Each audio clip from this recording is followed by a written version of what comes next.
Vamos entonces por la última clase antes de pasar a los modos de extinguir las obligaciones. Lo que vamos a hacer en esta clase es de alguna manera resumir brevemente lo que fue parte de nuestro estudio en este curso. Si ustedes recuerdan, en las clases anteriores yo me he dedicado a conversar con ustedes sobre los pactos preventivos. Y vimos las cláusulas de asignación de riesgos económicos, las cláusulas de interpretación del contrato, las cláusulas de ejecución del contrato, las cláusulas de garantía, las cláusulas de terminación del contrato y las cláusulas de resolución de controversia. Todos ellos son estipulaciones, acuerdos o convenciones que las partes plasman en un contrato y tienen el carácter de remedios o mecanismos preventivos, es decir, previos al cumplimiento o previos al incumplimiento. Y estos pactos, tal como yo se los dije en la clase anterior, tienen como gran finalidad mejorar la posición de los contratantes frente a un eventual incumplimiento. Tienden a disuadir el incumplimiento. Tienden a simplificar la lógica interpretativa de los contratos en el caso de incumplimiento. Entonces, aquí estamos en un estadio previo al incumplimiento. Pero está claro que cuando el incumplimiento se produce, los remedios preventivos ceden. ¿Sí? Y tenemos que entrar entonces en el juego de los llamados remedios reactivos. ¿Cuáles son los remedios reactivos en este caso al incumplimiento? Entonces, dicho de manera muy sintética,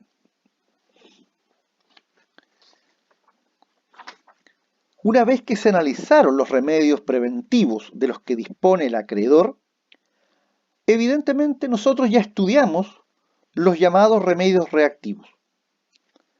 Entonces, esta denominación se debe a que por regla general, estos remedios operan una vez que el contrato se ha incumplido. ¿Cuáles son? 1. La acción de cumplimiento específico. ¿Cómo lo estudiamos nosotros?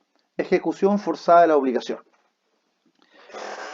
La acción de cumplimiento específico es aquella de que dispone el acreedor insatisfecho una vez acontecido el incumplimiento, para que se declare la exigencia y exigibilidad de una obligación y se condene al deudor a su pago. Se requiere existencia y exigibilidad de la obligación y una posibilidad actual de cumplimiento.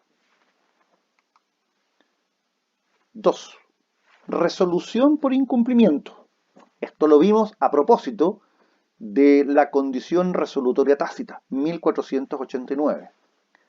Constituye la facultad otorgada al acreedor frente a la inejecución de lo acordado que le permite desvincularse del contrato al extinguirse las obligaciones emanadas de él y recuperar lo que hubiere dado o pagado con ocasión del negocio que se extingue.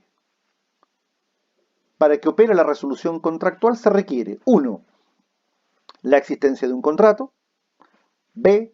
El incumplimiento de la obligación pactada, la imputabilidad del incumplimiento, que quien acciona ha de ser una persona que haya cumplido este ya a cumplir y finalmente una resolución o sentencia judicial.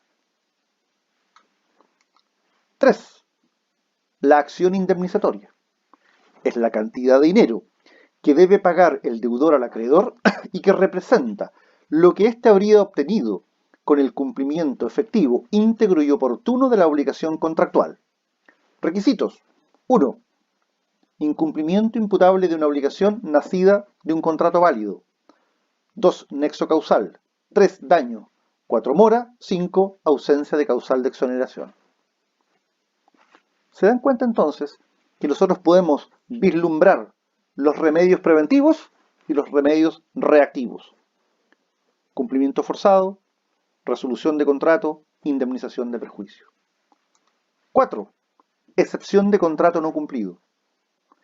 Dice relación con incumplimiento recíproco de los contratantes y constituye un remedio defensivo que puede hacer valer el contratante a quien se le está exigiendo el cumplimiento de una obligación, cuando su contraparte no ha cumplido o no está llana a hacerlo con su obligación correlativa.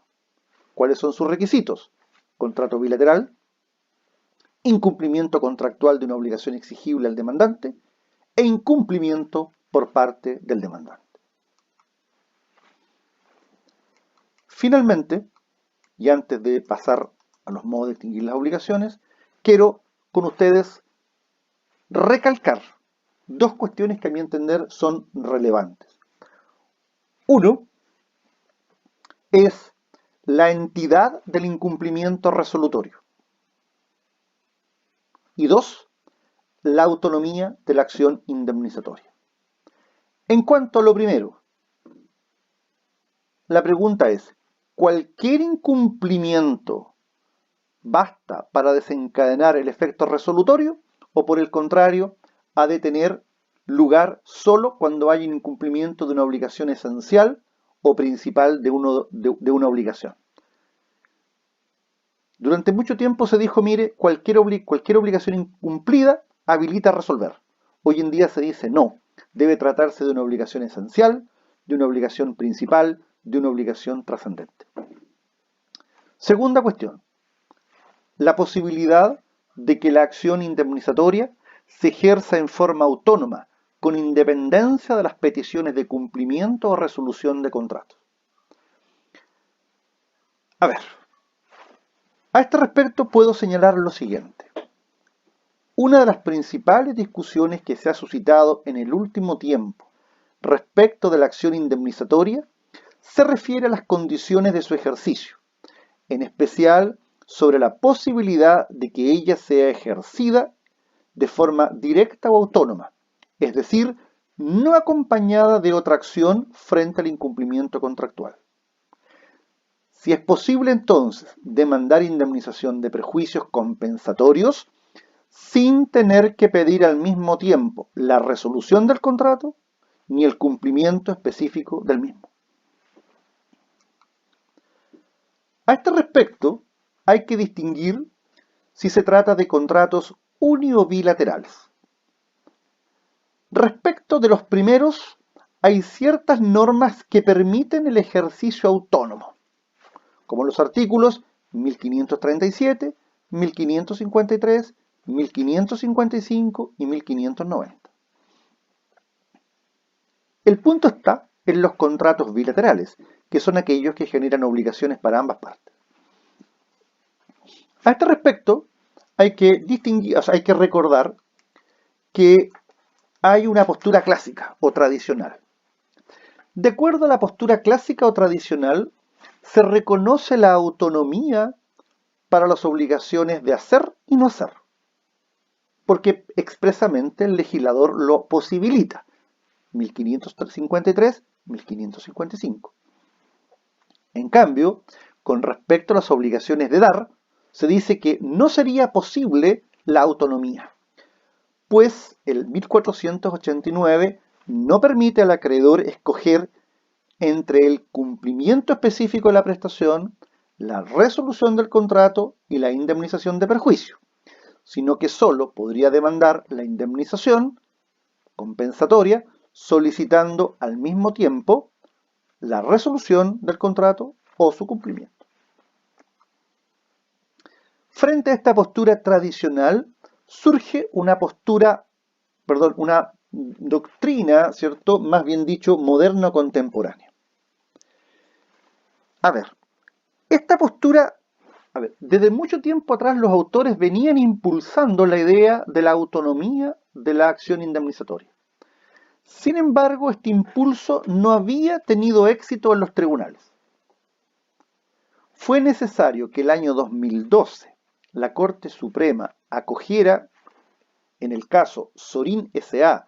con Compañía Siderúrgica Huachipato la autonomía para que se pudiera sostener que los tribunales de justicia hoy día están llanos y proclives a acoger lo anterior. Porque el primer caso que acoge la autonomía de la acción indemnizatoria frente al incumplimiento de una obligación de dar en un contrato bilateral fue el resuelto, como dije, el año 2012 en la causa caratulada Sorin S.A. con Compañía Siderúrgica Huachipato, que vino a apoyar entonces una corriente doctrinaria que ya desde bastante tiempo estaba sosteniendo lo anterior. ¿Y cuáles son las razones que se dan para argumentar esta autonomía? 1. La interpretación lógica y sistemática de los artículos 1489 del Código Civil con los artículos 1553 y 1555 del mismo Código. Si estas dos últimas normas prescriben la independencia de la acción indemnizatoria respecto de las obligaciones de hacer y no hacer, no hay razones para pensar que en las obligaciones de dar ello no esté permitido. Segundo, la existencia de casos en que la indemnización de perjuicios es el único remedio posible, esencialmente cuando ya no resulta posible solicitar el cumplimiento específico o cuando la entidad del incumplimiento no habilita resolver el contrato. 3. El derecho de opción del acreedor entre los distintos remedios por incumplimiento en el Código Civil chileno como principio fundamental del sistema de acciones frente al incumplimiento. O sea, reconocer que quien tiene la prerrogativa de accionar en defensa de sus derechos y quien tiene la opción es el acreedor. O sea, reconocer que el derecho de opción es primario y fundamental en caso de incumplimientos contractuales. El acreedor elige el remedio, la acción por la cual quiere digamos, deducir por su tema por el incumplimiento contractual. 4. El fundamento de la indemnización por incumplimiento contractual. Para esta doctrina, el fundamento de la acción indemnizatoria sería el hecho del incumplimiento y no la resolución. O sea, el derecho a la indemnización es porque hubo incumplimiento. El derecho a la indemnización no es porque se decreta la resolución. La resolución, el efecto que trae es poner término al contrato, pero el incumplimiento es el antecedente de la indemnización. Y finalmente, el principio de reparación integral del daño, como finalidad de la indemnización de perjuicios por incumplimiento. Toda vez que ejerciendo en forma autónoma la acción indemnizatoria de perjuicios, sería la única forma en que el daño sufrido por el acreedor pudiese ser íntegramente reparado.